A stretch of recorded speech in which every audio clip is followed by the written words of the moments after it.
We are rolling. Yeah. All right, this is Stephen Sloan. The date is October the 27th, 2015. This is my interview with Ambassador C. Chan Siv. We're at his home in San Antonio, Texas. This is an interview with the Texas Holocaust and Genocide Commission, Survivors of Genocide World History Project. Thank you, Ambassador, for sitting down with us today. It's my pleasure.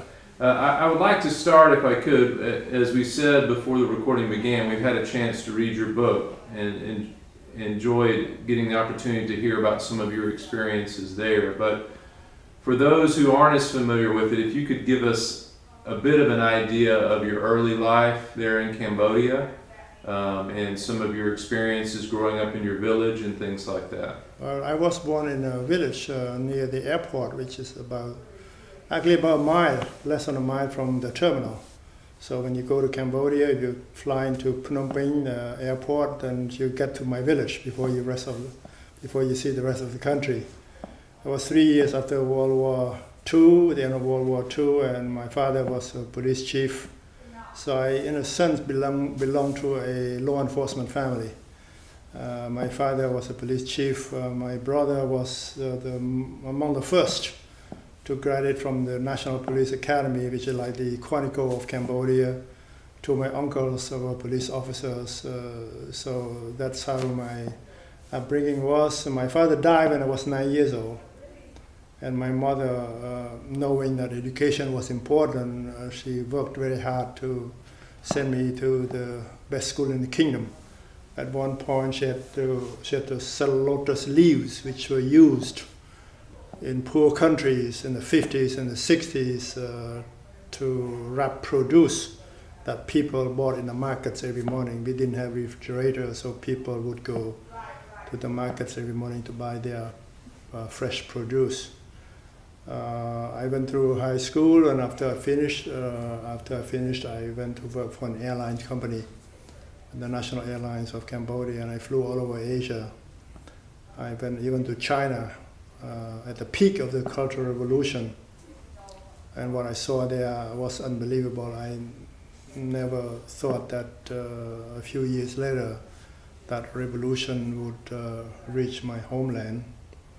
So the war broke out in Cambodia. The Cambodians were fighting against the Viet Cong and North Vietnamese in 70 for a few years, and then against the Khmer Rouge. I was working for CARE, which is a relief agency. My colleagues and I were trying to save the lives of many thousands of refugees who have fled the war-torn countryside to seek safety and shelter in cities and in the capital of Phnom Penh. I know you're in a situation there where the violence kind of came to the capital last. That's correct. And the communist control of the countryside came first. Absolutely. Can I ask, I know when your father passed away in 1957, it changed things for your family as far as the socioeconomic position of the family and things like that. Can you talk a little bit about your memories there? Well, it's we went overnight from sort of a well-to-do family, or in a sense, a middle-class family, to a level of subsistence.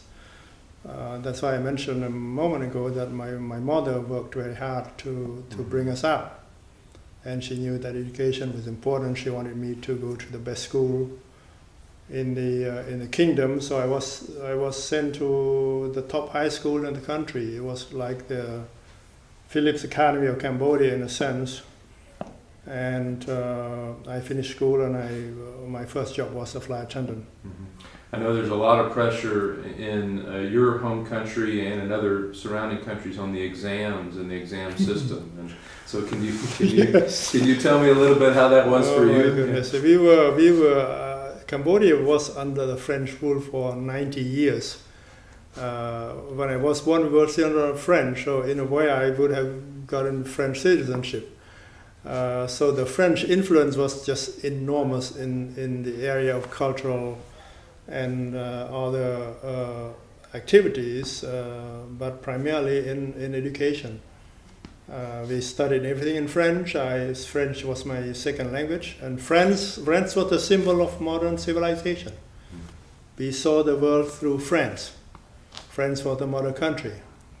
Everything was France, France, France. Until 1953, when Vice President Mrs. Nixon came to visit, then our teachers told us that there was another country, much bigger and farther away than France. It's called the United States of America. That was the first time I heard of the USA. Mm-hmm. So in terms of exams, yes, everything was sort of measured by exams, papers, exams. And we were supposed to absorb everything. Students were trained in a very strict discipline. You are not allowed to interrupt teachers. It's very totally different. When I got to Columbia some years later, I saw that it was day and night because students interrupt professors and so on and so forth. So everything, the semester, the year, from one year to another, it's always measured by exams. Mm-hmm. Yeah. And I know you related that your position in the family, you were kind of the family mourner after your father died. That's right. Your place in the family. Can you tell a little bit about what that meant for you as far as a young boy? Somehow I was chosen to be the official mourner of the family. So when my father died, and later with my aunt, my grandmother, I was always the one to be the official mourner. I don't know how this ritual became, but the mourner shaved his head and was draped in white. And he is usually sit in front of the coffin when the coffin is paraded to the temples to be cremated.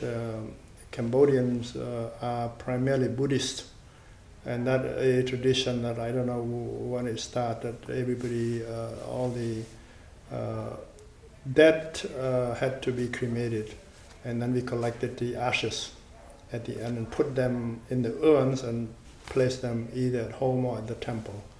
And each family built a funeral temple to keep the ashes of their relatives. I see. Now, in your family, with this change in status, with your mother having to work to support the family, to send you to school, and support your siblings, were you working as well during that period? I was working. I was helping with my mother. My brother and I, before he went off to the police academy, we would get up early in the morning, fetch water, because there was no running water. So you had to go to the pond, fetch water, and look for firewoods. That's what sort of household chores that we did every day. So when my brother went off, I was the only one who did everything. Make sure that we had enough firewood, we make sure enough water. And then I was always at my mother's side when she was cooking, because she would ask me to taste, and I learned how to cook, or at least I thought I learned how to cook when I was observing her. Yeah, which sort of a trademark that was left with me. I still enjoy cooking. Yeah. Now, can you tell me a little bit about what your village was like? Because I know later your story is going to be in the city. You're going to move from the smaller village into the larger city. That's right. Can you tell me a little bit about what your village was like, or your memories of your village? Well, there was no electricity, and of course I mentioned that there was no water. Water was brought in by either truck, or people go to the nearby pond and get the water from the ponds. There was no television at the time. There were radio. So as a part of entertainment, we listened to radio in the evening. There is a combination of news and comedy, theater, a few hours a day, and then we would go to bed by 9 o'clock. Were these Cambodian broadcasts that you're listening to, or are you listening to international broadcasts? Yeah, we were listening to Cambodian broadcast. You could also hear other broadcasts like Voice of America, which was also very good for us to get news from overseas. Yeah. Yeah. Now, when did you finish your schooling, your primary schooling? Primary school, it was in 1961, 61. Okay. 59, 60, yeah. A long time ago. Yeah. And then the high school is a 7-year program. Okay. 4 years and then 4 years for the what they call college, and then 3 years for the lycée. So when you finish the 7 years, you have the baccalauréat, deuxième partie, like second baccalaureate. And then when you go to college, like 4 years of law school, you go straight for 4-year law school. Medical school is 7 years, and others are less. I went to law school. I want to be a diplomat, and I want to join the School of Administration, which train diplomats and other people who work in the government. That's why I went to law school. Well, what do you think was in you that made you want to be a diplomat or wanted to choose that career? What interested you? I was interested in sort of going overseas. I wanted to be a doctor at the beginning. That's when my father died. That plan changed because spending 7 years in the medical school is a lot of money. So I wanted to get something to support my mother and our family fast. The first job was flight attendant. So I got that job, and because of flight attendants, at the time you have flexible hours. You fly when you have a schedule, and in the evening you can go to school, and the law school offered evening classes. And I also went to the liberal arts to get a degree in liberal arts, so I went like two different schools plus a full-time job. Yeah. And I know, as someone who's going to be well-traveled later on, that must have been an exciting experience to see these new places. It was exciting, especially when you think that you can be in 3 countries in one day, and you come back home and spend the night, and you get to bring beautiful stuff to your family. That was quite exciting, and I enjoyed that very much. One day I get up in the morning, I fly to Singapore, and then afternoon I fly to Indonesia. I use the present tense because I want to keep that sort of lively. And then after the flight to Bali, Indonesia, we fly back to Singapore and then back to Phnom Penh. We got back to Phnom Penh by 8 o'clock in the evening, so I can certainly catch a movie with some friends. Now, as you think about the situation within your country during this period in the 1960s, what is the political climate like in the 1960s as far as stability or peace in the country? Cambodia in the 60s was very peaceful, Yeah. very stable, and thanks primarily to Prince Sihanouk, who incidentally his birthday is on the 31st October, Halloween Day. He was the one who really fought for independence from France without any bloodshed. So we got independence from France, incidentally, like 1 week after Nixon visit. Nixon came to Cambodia on October 30th, 1953 as a vice president, and November 9th, Cambodia became independent from France.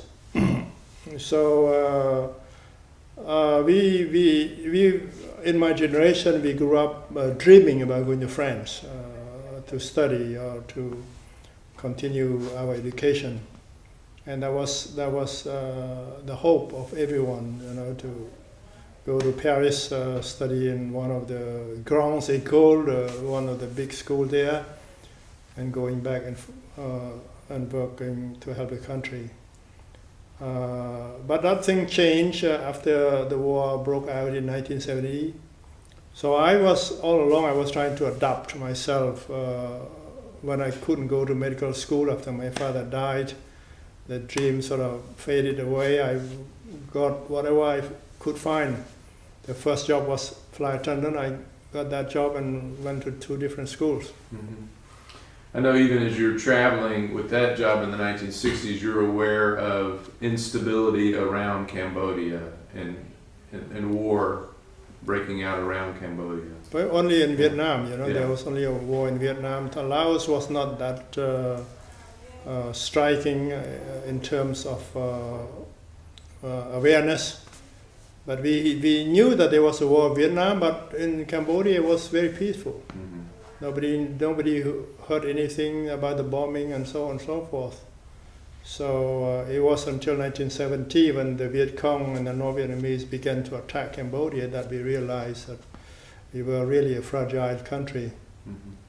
Can you walk me through your experience with that, when you became aware of it and how it began to affect the situation for you?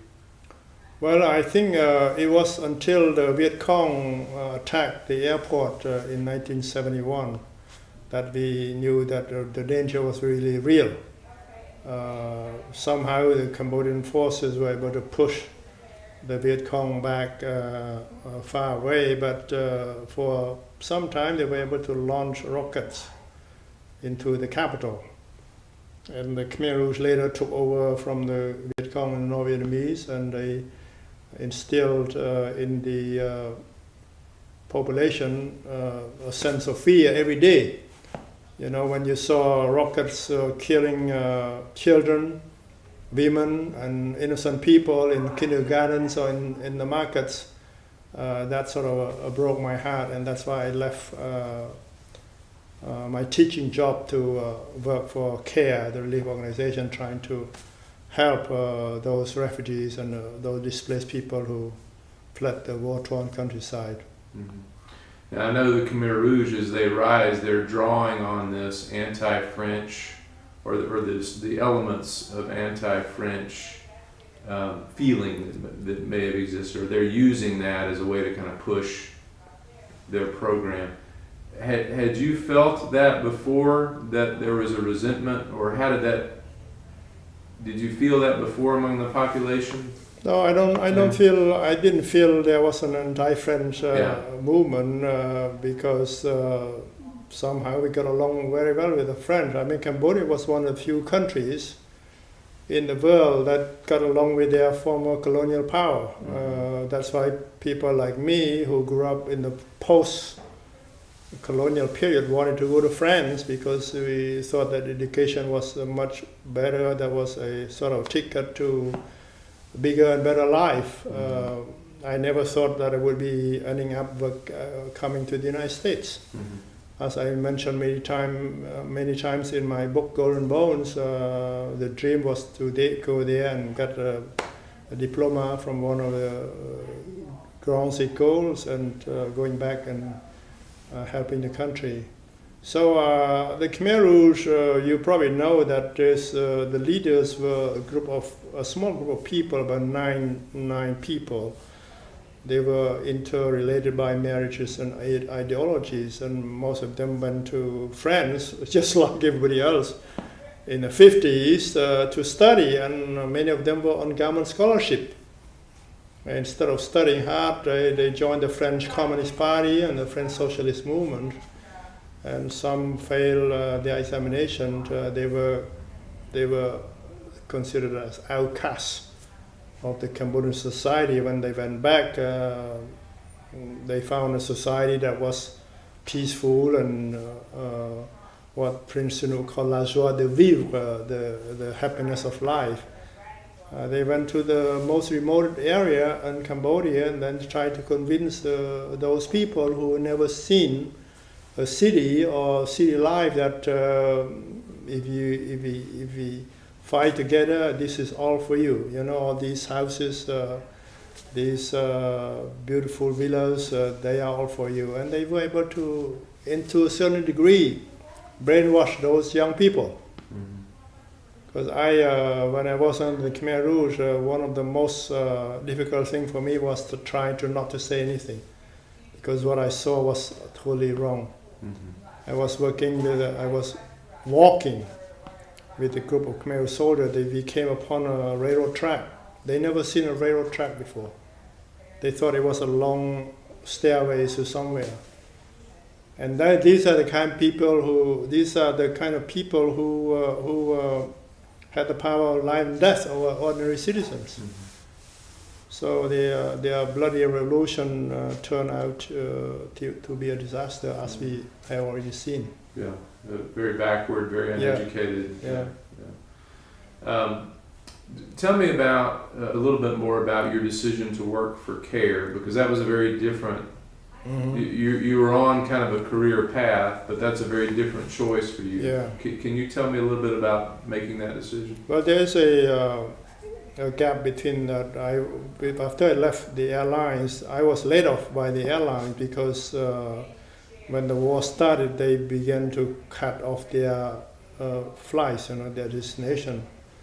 And I was the youngest one among the flight attendant corps, so they let me go.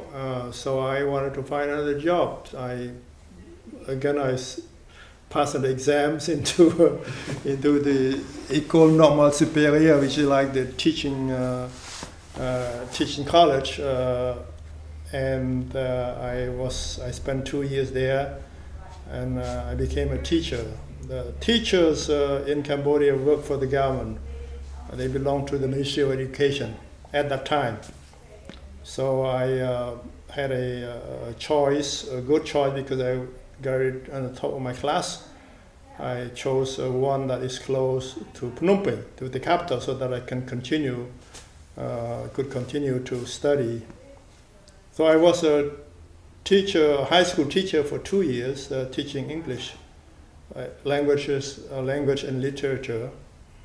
And then when I saw these death and destruction, the children and women getting killed in the market and the kindergartens, and I said I should try to do something that is more concrete in terms of immediate help for these people. That's why I went to CARE, and they were looking for somebody who speak good English, who could interact with people of all kinds of people of various backgrounds, and I got the job.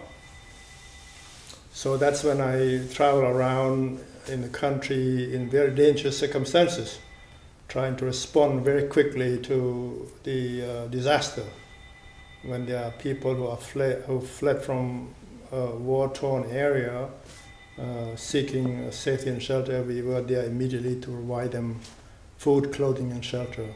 I see. Yeah. So CARE had a fairly big presence in Cambodia? Yeah, CARE and a few other relief organizations have very big presence, because the United States government, which had been helping the Cambodian government, rely on those NGOs to help support the relief efforts.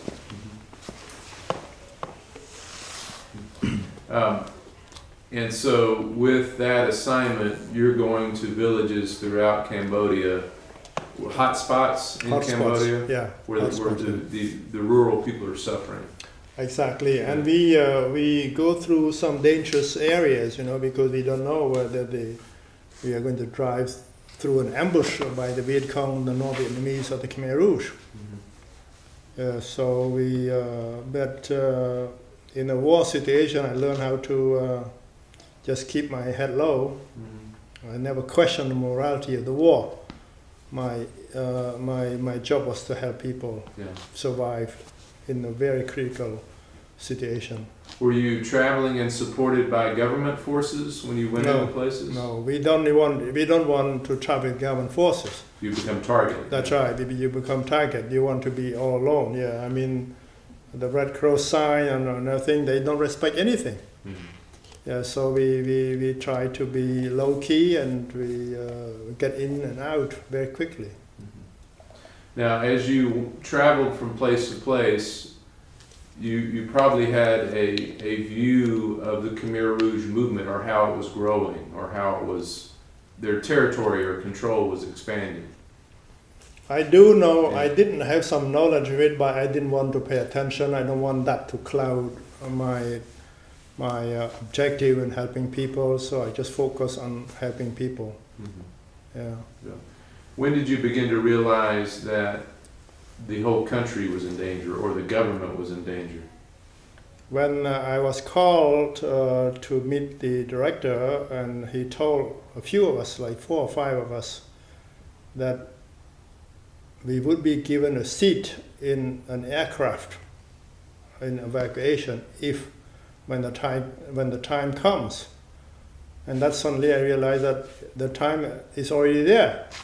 And I didn't know whether it's an aircraft or a helicopter, but he just said that when the time comes, when there is an evacuation, you will be given a seat, and you cannot bring anybody with you, just a small bag, and we'll let you know. And that was like a week before the real time comes. By then, the situation was quite chaotic. But even the day of the evacuation, I decided to. That was April 12th, 1975. 2 days after President Ford gave an address to the Joint Session of Congress. And this has a lot of political impact on it, because in January, Ford asked Congress, which was controlled by, both houses were controlled by Democrats. In January, Ford asked for additional help, additional support to both South Vietnam and Cambodia to help support their life. It was turned down. So that was in January. So April, Ford went back. On April 10, he said, as far as South Vietnam and Cambodia are concerned, for this administration, the time is short and the options are few. Mm-hmm. I heard that speech over Voice of America, and my heart sank. I said that this is the end. Mm-hmm. So to answer the question, it was probably April 10. Yeah. But I realized that the end is there. Yeah. So 2 days later, it's like the week after I was told that I would be given a seat, the U.S. Embassy came to my office. A guy from USAID came to my office, and he said, "You ought to be at the embassy within 1 hour if you want to be airlifted out of Cambodia." And I said, "Well, I have a meeting with the governor of Kampong Speu." And he sort of shut me up, cut me off and shut me out. He said, 1 hour if you want to be airlifted out of Cambodia. And I said, okay, I'll make it, just to let him be assured that he had finished his mission. His mission was to deliver the message to me. But instead of going to the embassy, I went to meet with the governor, because there were some 3,000 refugee families stranded in his province. Mm. We used to carry our supplies of food and medical supplies by road, but the road had been cut. The road had been cut previously by the Viet Cong North Vietnamese and then by the Khmer Rouge. So there are some 3,000 refugee families stranded in that province. I thought that by going to the meeting, I would be able to save the lives of those people. When I finished the meeting, I went to the embassy, and I was told that the last chopper had taken off 30 minutes before. Mm. So I missed the last helicopter by 30 minutes. Mm. Then 5 days later, on April 17, the Khmer Rouge came in. Yeah, and I know this has been described by several people that have experienced it, but I would like to hear you just talk about the chaos of that, of just the Khmer Rouge coming in to the capital and the forced evacuation, and your experience of it. I wrote a few op-ed pieces in New York Times. One of them was called "Last Breakfast in Cambodia." That was the day that Khmer Rouge came in on April 17. I went to work just like a regular day. I stopped at the sort of street side restaurant, have a bowl of noodles. Then I went to my office, and suddenly I saw these people in black pajamas walking in the middle of the street toward me, and then so I brake to a screeching sound and turned my car around and went to the hotel, major hotel there, Hotel Le Royal, which the Red Cross has turned into an international Red Cross neutral zone. They put Red Cross flags all around. That's why I mentioned earlier on that they don't respect anything. They don't respect the Red Cross flag. They don't respect any international law. I was able to get inside, and I told my brother early on, the police officer, to be there if something happened, because that is a neutral zone. I found my brother in the chaotic afternoon when they forced everybody to get out of the hotel.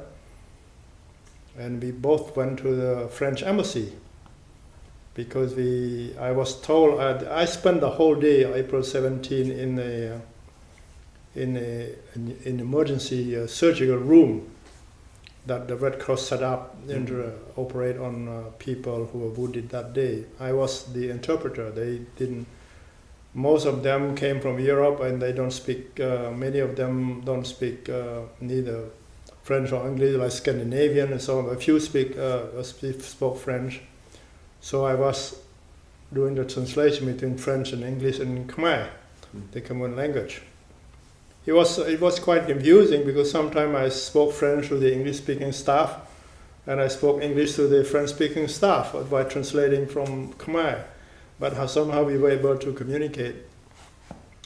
So at the end of the afternoon, the Khmer Rouge came in and they forced everybody out. And one of the nurses asked them, where are you going? And one of the nurses told me that the French embassy. So I found my brother and we went to the French embassy. When we got there, we couldn't get in. They didn't allow non-Europeans or Cambodian citizens to get in. So I took off my undershirt, my white undershirt, and tied to the antenna as a sign of peace, and we drove to our sister house. There, everybody was ready to pack because the Khmer Rouge have been telling everybody to leave their homes. And we left that evening of April 17. So the French embassy was on lockdown. They were locked down and secured. Because there were still people were still able to get out if you were not Cambodians. I see. Yeah, the Europeans, Asians, other Asian like Indians and so on and so forth, they were able to get in, but not Cambodians. In a way, I was safe because later on the Khmer came to NMC and got all the Cambodians out and killed them. The people you were helping, you were translating for at the hospital, these are people that were wounded at the invasion of the city? That very day, yeah. That very day, the attack of the city? Yeah. Okay. So, now you knew, I would think by this time you had an idea you were in danger because of your association or your place, right. And so what steps do you take at that point to, you talked about earlier about keeping your head down. Yeah. What steps do you take at this point to try to keep your head down for more safety for your family and for yourself? I didn't speak. I didn't see anything. I didn't hear anything. I didn't know anything. The three monkeys. Mm-hmm. But my mother knew that I was in danger. Not only that, but I would put everybody in danger because I spoke English. I worked for an airlines. I worked for a U.S. organization. So my president, not only that would jeopardize my life, but also will put everybody in danger. So she asked me to leave, which was, of course, very tough for her. And that was like 10 days after the arrival of the Khmer Rouge. Mm-hmm. So she gave me her wedding ring, her scarf, which is right there. Her scarf is right there in the frame. Oh, wow. And a bag of rice, and that yellow thing, that's a bag of rice. Mm-hmm. Those are the two pieces of my family heirloom that I was able to bring with me from Cambodia. So she gave my scarf. She gave me her scarf, a bag of rice, and her wedding ring. And she told me to run. And no matter what happens, never give up hope. And that was the wisdom that she instilled in me since I was very young. No matter what happens, never give up hope. So you made your way. Just to clarify, you met your brother. You went to your sisters, and then you made your way back to your village before you That's fled. correct, to my father's village, which was a mistake because everybody knew our background. Yeah. But we were looking for comfort, from relatives and so on and so forth. But some of them might have been with the Khmer Rouge. Yeah, I was going to say that's one of the things that must have put you at high risk, is That's everyone knew your Yeah, family. And, that's right. Yeah. So you flee. What are your thoughts in fleeing? I mean, which direction do you go? What is your plan? Well, of course I was thinking of Thailand, but Thailand was so far away. So Vietnam was the closest one, but Vietnam had just fallen to the communists. And I was not going to jump from the frying pan into the fire. So my hope was Thailand, and I rode the bicycle for 3 weeks. 3 weeks, using fake passes and false excuses to get through the Khmer checkpoints. So how did you falsify it? Where did you get these passes, or how did you make them yourself? Or? I made them myself. At one point I asked a little boy who was playing under the house to get me a piece of paper. I want to roll him a cigarette. So he went inside to get me a piece of paper, and I wrote the pass myself. I wrote with a red ink, and the first guy who saw that asked me, why did you have this pass with the red ink? Because they only write black, You write red when when you're angry. And I told him that I was getting a message I was getting the pass from my village chief, and he didn't have time to get a black pen, so he just wrote it. So I changed the date and so on and so on. First I set for 3 days, and I changed the 3 to 7, because in Cambodian numbers, the 3 and 7, you only had to put a tail up, it'll become 7. And I put 1 before the 7, it became 17 days. Yeah, but my luck ran out later on when I was captured near Thailand. So how often are you being detained and your papers being checked during this? Well, especially when you get from one village to another, they would normally check. But most importantly, when you cross the border between 2 provinces. I see. Yeah. And some places they had to have a seal of the province, and I did not have. I just went on. So I know you're trying not to speak because your accent might give you away, and you don't want to speak French. That's right. You probably thrown your glasses, or you hide your glasses. I threw away my glasses. Yeah, because these are all signs of Western. Yeah, wearing glasses was a sign of education. You could read. Yeah. So, how far did you get toward Thailand on this bicycle trip? Well, it's about 500 miles altogether. I was in the southeastern part of Cambodia when I started my journey, near the Vietnamese border, in a region known as Paris Beak, because it was like a Paris that jutted into Vietnam. So from Paris Beak, I went all the way to the northwest. It's like going from Florida to Washington State, but in a smaller scale. So after being on a bike for 3 days, I was captured. No, 3 weeks, not 3 days. For 3 weeks, I was captured near Thailand. Yeah, then they suspected I was trying to cross the border, which was my intention.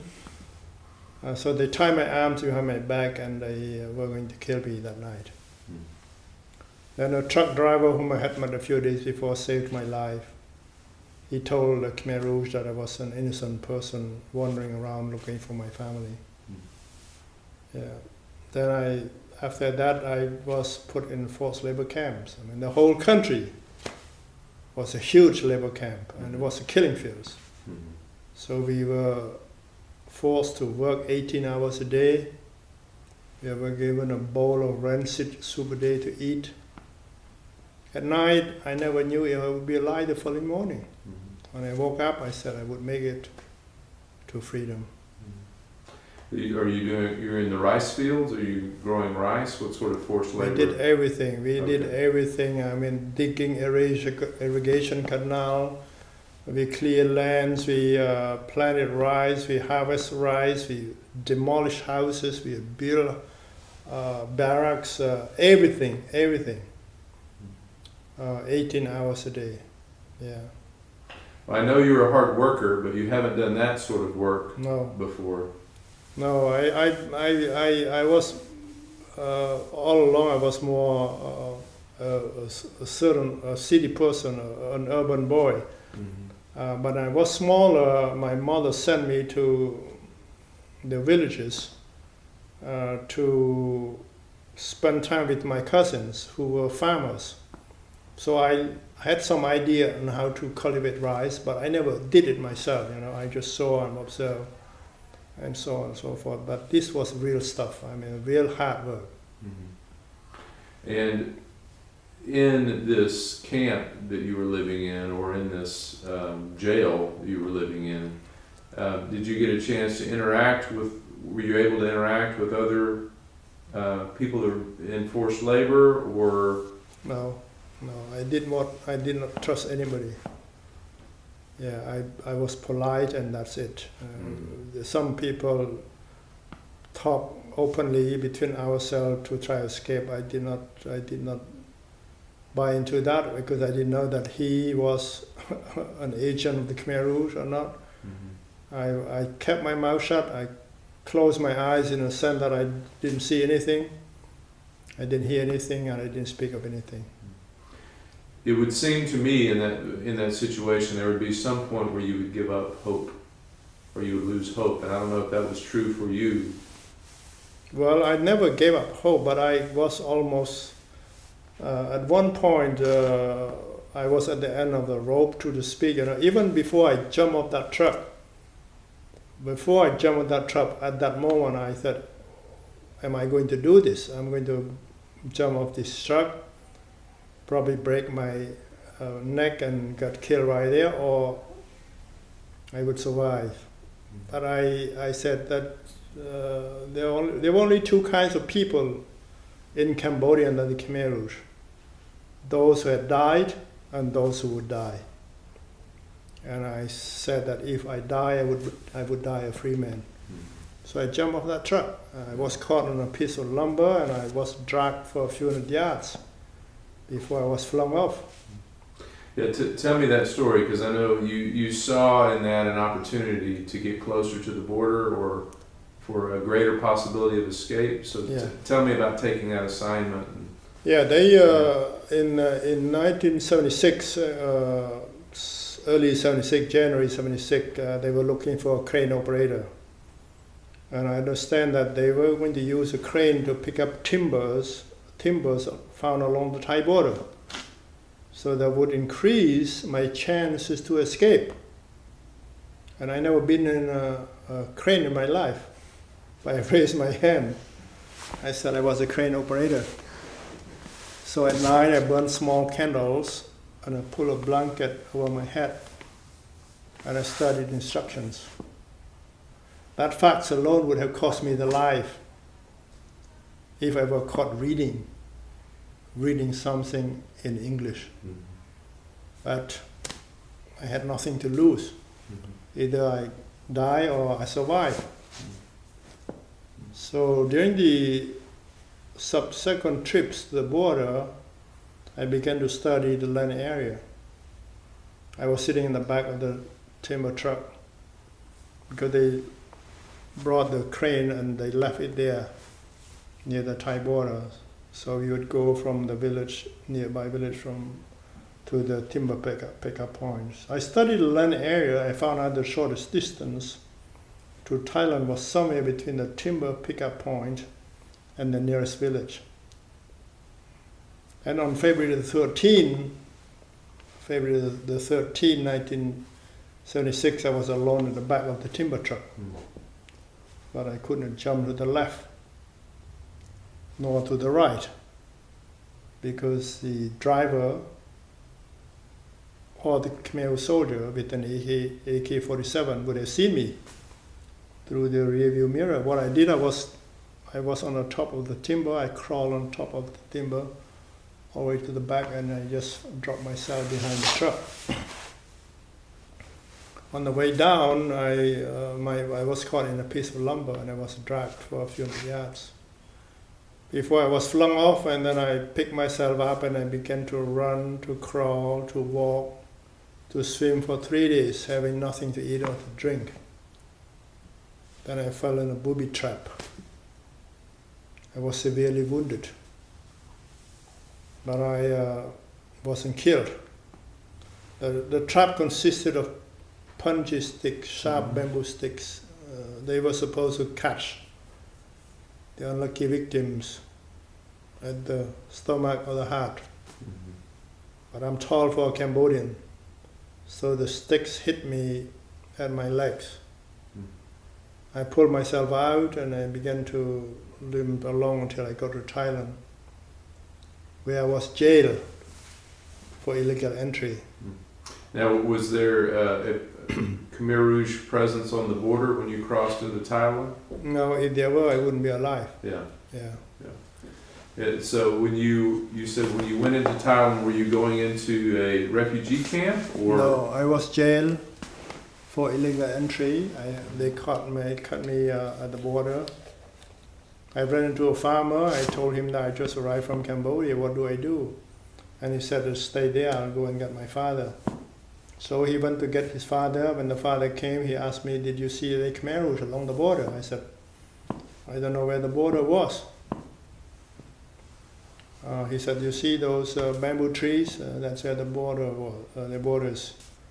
I said, no, I sat there for 2 hours, but I didn't see. So they reported to the border patrols, and they came to take me to their chief. They gave me a huge meal. I couldn't eat because my mouth was sore, having nothing to eat for 3 days.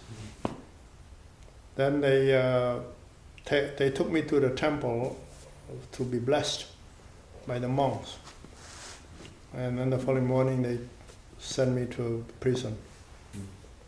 There they realized that I was a refugee. I was there for a week or two, and they sent me to a refugee camp.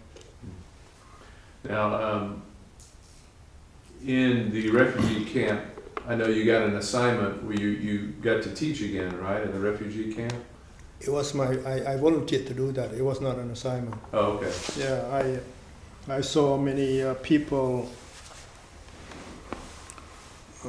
They were suffering from mental depression because they sat around all day feeling sorry about the past and worrying about the future.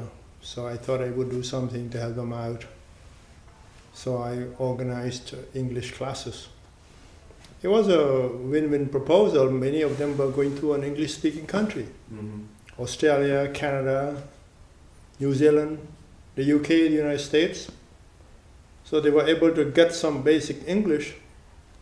At the same time, they were able to get their minds off the sorrows and the worries. So who was running the refugee camp? The UNHCR, United Nations High Commissioner for Refugees. Okay.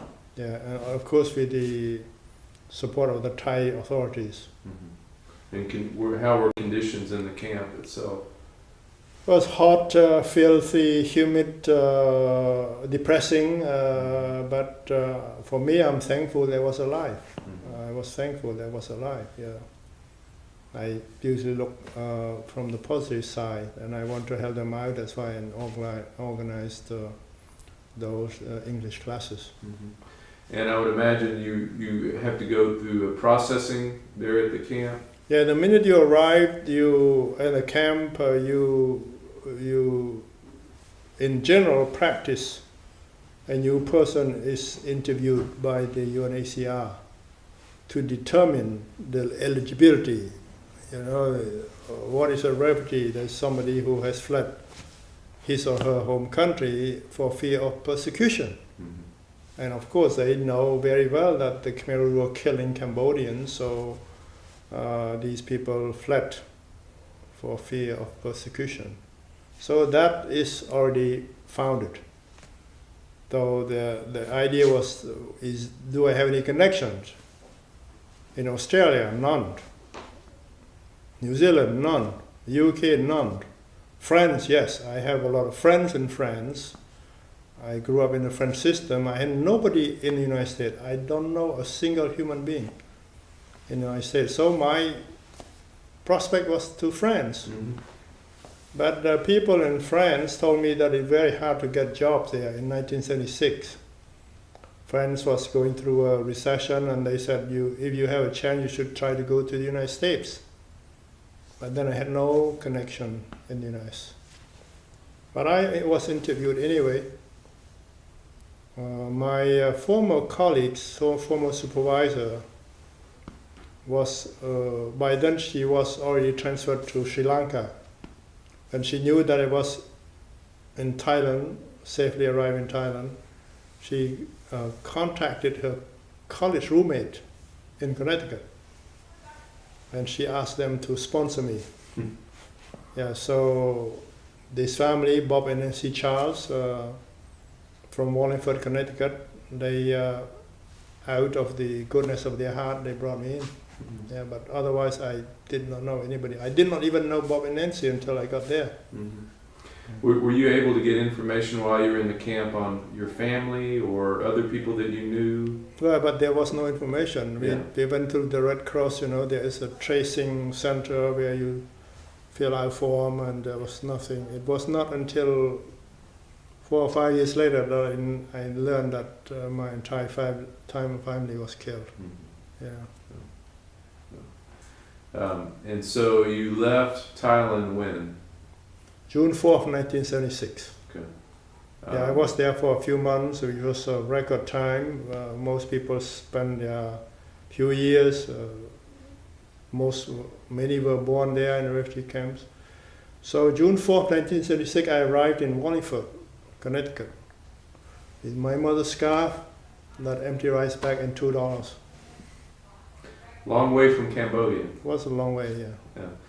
Your English had to be a very big asset, though, for you.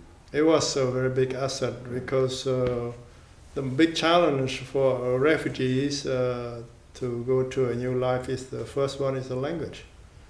If you don't have the language, you're going to have a hard time. So that's important for them to assimilate quite quickly to the country where they are going, whether it's Australia and New Zealand. In my time, there were only 4 or 5 countries in the world that were taking refugees. Yeah. And so you become an apple picker in Connecticut. That's right. I was exhausted and tired and sick, but I was full of hope. I wanted to start my life immediately being on my own feet. So I did everything that came my way to the best of my ability. And my first job was picking apples. So I picked a lot of apples, I ate a lot of apples, enough to last for a lifetime. Then I went on to the next one, cooking hamburgers, scooping ice cream. That was another confusing situation, more confusing than picking apples. So I never seen a hamburger in my life. And suddenly I was hearing rare, medium rare. I was holding the lettuce, and the trainer said, "Hold the lettuce." It took me a while to understand she didn't want me to put the lettuce on the hamburger. Then the ice cream, I only had known 3 ice cream flavors in Cambodia. There at Friendly Ice Cream, they had like 21 different flavors, and they had the flavors a month. So I had to memorize all of them. Then at the cash register, the dimes were smaller, but worth more than nickels. It was just so difficult. Doesn't make any sense. No. Yeah. Well, and I know you, at some point, you end up driving a taxi? Next stop, New York. Yeah. I was in New York in January 1977. I stood there at the street corner in Manhattan, and all these yellow checker cabs had sign in the back, drivers wanted. So I called and they asked me to go and take a test. It's all about direction. How do you go from Yankee Stadium to Madison Square Garden? I had no idea where these places were, much less how to get from one to another. So I just checked the boxes, wrong boxes. At the end, I brought a sheet to the examiner. He looked at the boxes, he frowned, he looked at me from head to toe. He shook his head, he turned away, he said, "You passed." So I became a taxi driver. I think it says something about you that you keep taking these, you're very ambitious. You take these jobs you don't know how to do, but then you figure out how to do them. Yes, later on. So I survived the Manhattan traffic. And a friend of mine wrote to me, he said that you survived the Khmer Rouge, you can take Manhattan. So the next job was a desk job. I was a statistician. I could hardly pronounce a word. And when I went to interview, the interviewer asked, "Do you know anything about statistics?" I said, "Not really." I was very, very frank. I said, "What is it? Can you explain to me?" I said, "You know how to add and subtract?" I said, "Yes." "Okay, you can have the job." So I became a statistician. Is this still in New York? In New York, yeah. Okay. Yeah, it's all New York until I went to the White House. I see. 13 years later. Yeah. And that's sort of very unique for America because I went to, well, there are a few things in between, you know. I got a scholarship to go to Columbia and I worked at a few places. I walked into work at the White House on February 13, 1989, exactly 13 years from the day I jumped off that truck. So there's no other place in the world where somebody could make it from the killing fields to the White House in 13 years. Mm-hmm. It's only in America. Mm-hmm. Now, I know we're having to go over a lot of things that are happening here, but how did that opportunity present itself of the White House? Well, in the 80s, Martha and I were introduced to the Reagans, and so we got invited to a few events at the White House, Reagan White House, and July 13, 1988, I was the dice guest in the Rose Garden for dice guest of President Reagan and Vice President Bush. When I was standing there, I never thought that, the thought never crossed my mind that I would be working at the White House a few months later. But I had already volunteered in the Bush campaign. I wanted to understand how presidential politics, president campaigns worked. So through friends, I got involved in the Bush campaign in New York. And when Bush got elected, he asked me to go and work for him at the White House. And that is very, very unusual because there are hundreds and thousands of people who volunteered in a presidential campaign. But I was among the lucky few. Yeah. How did you meet the Reagans? Well, I met the Reagans because I was invited to one of his reception in New York. I see. Yeah, and somehow we got ourselves on the mailing list of the White House, and we received invitation from the White House. Yeah. And then your initial assignment during Bush 41, what were you doing in the White House then? I was a deputy assistant to the president for public liaison, which was an office that was founded by Eisenhower in the 50s. And the office was to be the liaison between the president and the American people. We were there to listen to people about their thoughts and ideas and relay them to the president and the senior staff. We were there to relay the president's policies and position to the people, the teachers and nurses, the truckers, the bankers, the lawyers, and so on and so forth. And so how did you find that work? Very stimulating and very exciting. Because I came rather through a scenic route, Yeah. from Killing Fields of Cambodia to the White House. So, and I made it quite a record time. And thanks to America, that was a tribute to President Bush and to America herself. During the Bush administration, the Cold War ended, and he managed the post-Cold War world exceptionally well. There was not a shot being fired in that period. That was due to his personal skill, leadership skill, and diplomatic skills. And there I was sitting in the White House, seeing history taking shape in front of my eyes. That was quite overwhelming. It's an amazing time. Yeah. Well, as you think about your career, I know Bush anticipated another term, so I mean, I'm sure you had to think, as most thought, this position could go on into That's a right. second term. Yeah. So the change that came in '92, how did that affect you? Well, we were disappointed, of course, Yeah. but life moves on. Mm-hmm. And there was nobody more gracious than President and Mrs. Bush. The transition went very well, and we make sure that the next administration, the administration, got off to a good ground, the good starting point. And we were very, very disappointed because I was really enjoying the ability to help people, to affect people's life, but we had to move on. Mm-hmm. Yeah. Yeah. And at that point, is that when you relocate to Texas? No, we Yeah. were living in New York. We were sort of both in New York and Washington. Mm-hmm. And my wife, Martha, she worked for the World Bank after I moved to the White House. So she still had that job, and I had to look for some other job in the private sector.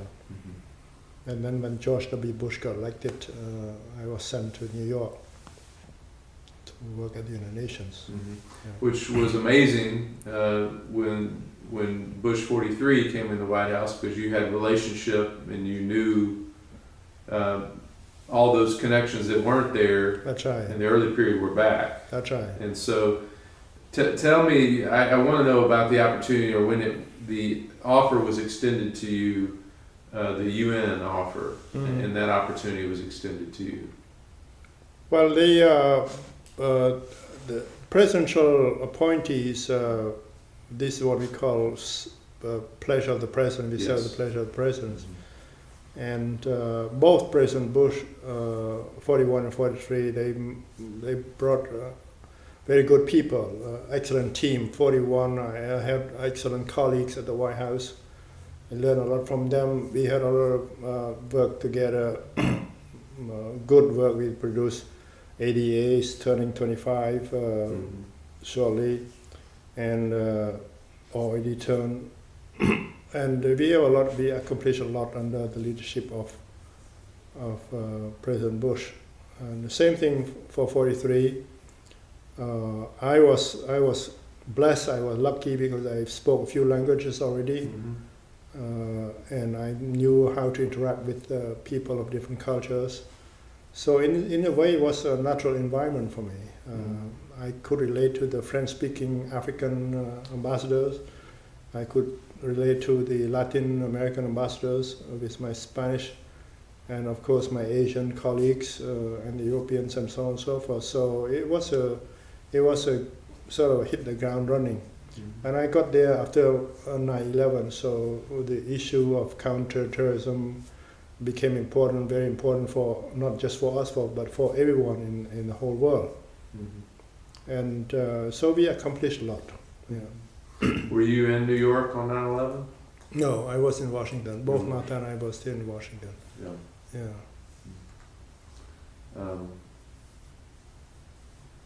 I think of your story, your larger story. You talked about from 76 to 89, but then you're representing the United States at the United Nations Mhm. just 13 years or so later. That's right. Yeah.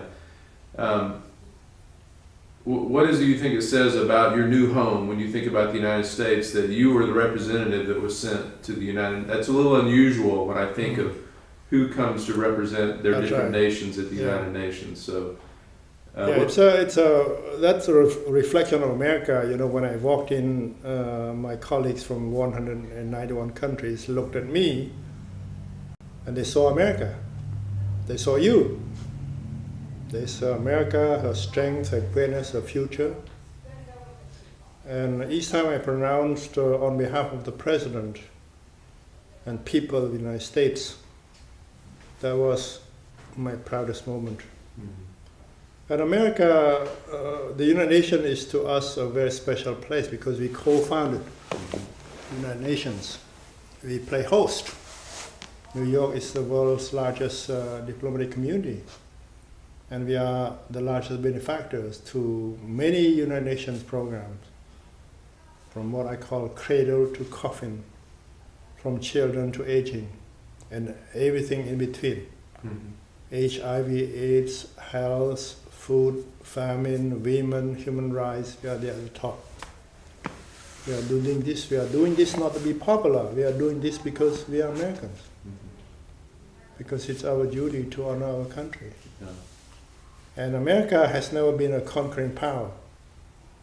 We transformed the ashes of Europe and Japan into parliaments and prosperity. We respond to earthquakes and tsunami, we support women and children, we improve health and education, we give voice to the voiceless, we protect human rights, we link people around the globe, we breed democratic prosperity. And that's what makes America great. Yeah, we are blessed to be Americans. And you know, every morning when I wake up, I feel blessed. When I go to sleep at night, I am thankful. I'm thankful for living in this great nation of ours, where people have the right to dream and the opportunity to turn the dream into realities, where people can have a happy home with faith, family, friends, and freedom. That's good. I want to bring full circle back and talk about your home country for just a minute, because I know one of the things that can be very unsatisfying in the aftermath of genocide is the lack of justice that comes for those that caused so much pain and so much death, and I know that that's been true for Cambodia. And if you could talk a little bit about that search for justice or that desire for justice in the aftermath of that experience in your country. Well, the search for justice, if you're thinking about the tribunal, the International Tribunal in Cambodia, it started as a good idea. I was ambassador at the time. My personal opinion and the U.S. government opinion converge. Of course, when I speak, I always speak on behalf of the United States. We were working with our friends and allies, you know, the French, the Australians, the Japanese, all encouraged us to get involved. And we feel that it was a good thing to do. It's sort of a process to heal the nation. So we support the process. But this tribunal took so long and cost a lot of money. I don't know how much it costs now, maybe $60, $70 million. They tried to bring 5 or 6 people to trial, not to justice. I have to be careful, not to trial. The idea was to bring to justice. The first verdict was for a guy who ran a concentration camp. 25,000 people died in that camp. You know what? He got 19 years of prison. I mean, the crime, you talk about crime against humanity, the crime is right here. And the verdict is right here. It was like a slap on the wrist. When the worst verdict was pronounced, you talk to anyone in Cambodia. They were very, very upset. They were very angry. The victims became victimized again. So the idea of healing the nation became antagonizing for people. And for a country this poor, how much you can spend with $60 million? How many nurses can you train? How many teachers can you train? How many hospitals, how many schools can you build? And then you spend $60 million to try to bring these people to trial. The justice became injustice. So the tribunal became a tower, a symbol of injustice, of impunity. I mean, you kill my mother, my brother, my sister, 15 people in my family, the equal verdict would be death sentence. And they did kill my mother, my sister, my brother. They killed my family, they killed my friends, my neighbors, my people. 2 million of them died. And what did they get? 19 years. Later on, the verdict was translated into a life sentence. But it's completely injustice, you see. And nobody cares about this tribunal anymore. Because instead of healing the nation, it makes the nation even more fractured. I know you've had the opportunity to go back regularly to Cambodia. You said every few years, generally, you go back. And what has it been like for you to go back and visit your country? Well, the first time I went back was 1992 when I was at the White House. So that was quite an emotional return because I was escaping through the jungle, running for my life. And 92 I was returning as a White House senior staff in the U.S. government aircraft. So the emotional gap was very big. In 94 I was able to bring my wife there, Martha, and then every few years we would try to make it so that for my wife, Martha, to see the country and learn even more about the culture and so on and so forth. The things change. There are still problems, especially the problem of impunity and injustice. But every 5 years in 1993, there had been an election. And the first few elections, there were a lot of killings, a lot of violence. And it has been less and less. There's still some violence. There are like people who have peaceful demonstration have been handled very violently and so on and so forth. So they still have a lot of work to do, but they have come a long way. Yeah. So and the people are able to speak more and more freely to express their opinion. There's still a big gap between the rich and the poor. The richest are too rich and the poor are very poor. You will not believe that there is a Rolls-Royce dealership in Phnom Penh. This is a country that ranks among the poorest in the nation, in the world. Yeah. So you can see that a lot of corruption. And corruption breeds poverty. And everybody knows that. The United Nations knows that, the World Bank knows that. And that's something that we have to continue to educate people. The young people probably have a better way to reason, to think, because many of them were born after 1975. Almost more than half of the common population did not know what happened in 1975. So these are the people who are the future of the country. You know, we've had a chance today, and we're about to close, but we've had a chance today for you to tell your story. But I know the position that you've been in, and of course your ability to write, has given you the opportunity to tell your story several times, and tell your story to not only a few people, but to many people. And so what has it been like for you to be able to share your experience and share your story? It's very therapeutic in a way. You know, as I said in the opening of my book, it took me like 30 years to write Golden Bones.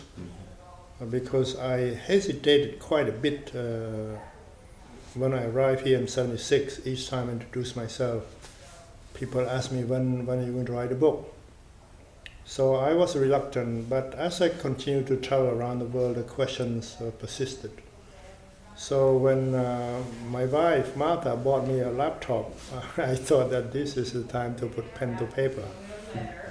And the minute I started putting my fingers to the keyboard, the words just came out. It's like turning the faucet on, you know, water just pouring out. And it took me like 7 months to finish, and then there were went back and forth between us and the publisher, and we finally came to the final product.